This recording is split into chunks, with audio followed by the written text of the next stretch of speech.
A tunic is any of several types of garment for the body, usually simple in style, reaching from the shoulders to a length somewhere between the hips and the ankles. The name derives from the Latin tunica, the basic garment worn by both men and women in ancient Rome, which in turn was based on earlier Greek garments that covered people around the waist. Roman tunic. The Roman tunica was adopted from the Roman citizens in the 3rd century BC. It was worn by citizens and non-citizens alike. Citizens, though, might wear it under the toga, especially at formal occasions. The length of the garment, the presence or lack of stripes, as well as the width and ornamentation, would indicate the wearer's status in Roman society. Roman senators, for example, used the laticlavis with broad purple stripes. Members of the equestrian class wore the ankles.The, with narrower stripes. Soldiers, slaves and manual workers generally had tunics to a little above the knee, those in more sedentary occupations to about the ankle. The tunica chilton was worn as a shirt or gown by both genders among the ancient Romans. The body garment was loose-fitting for males, usually beginning at the neck and ending above the knee. A woman's garment could be either close-fitting or loose, beginning at the neck and extending over a skirt of skirts. Greek tunic. Tunics were also worn in ancient Greece, whence the Roman version was adopted. Later Greek and Roman tunics were an evolution from the very similar chilton, chitoniskos, and exomus, all of which can be considered versions of the garment. In ancient Greece, a person's tunic was decorated at the hemline to represent the city-state in which he lived. The tunics were dyed with bright colors like red, purple or green.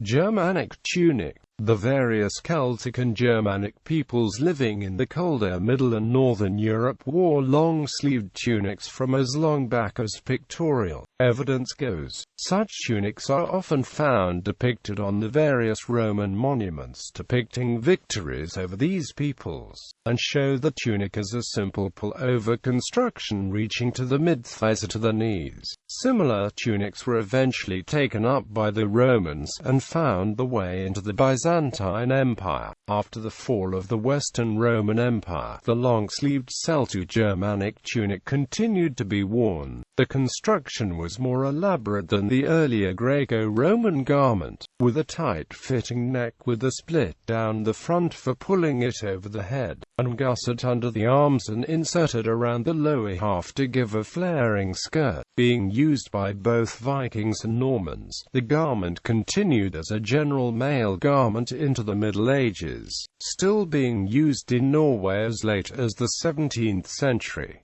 Medieval tunic. The tunic continued to be the basic garment of the Byzantine Romans of both sexes throughout the medieval period. The upper classes wore other garments atop the basic tunic, such as the dalmatica, a heavier and shorter type of tunic, again worn by both sexes, or the scaramangian, a riding coat of Persian origin. Except for the military or riding dress, men and women of higher status wore tunics that came down to the ankles, or nearly so. Tunics were often dyed or richly embroidered, although the plainer ones could be used when layering different types. Beyond the reduced empire, the tunic continued to be worn with varying sleeve and hem lengths throughout Europe during the Middle Ages, often reaching the knees or ankles. It was usually worn over underclothes consisting of a shirt and drawers.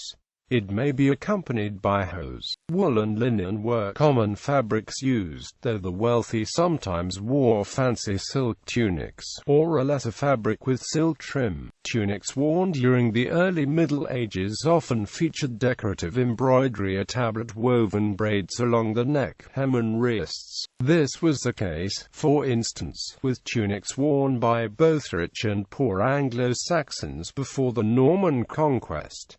19th century. Around 1830, small boys began to be dressed in sash-to-belted tunics over trousers, a fashion which replaced the earlier skeleton suit. During the Crimean War in the 1850s, it was realized that the waist-length jackets which had been worn by British soldiers since Napoleonic times were unsuitable for fighting in winter conditions. A new longer jacket was introduced which reached down to the mid-thigh, and this was named the tunic, after the tunica of the intrepid ancient Roman soldier. This type of jacket soon became standard for most armies.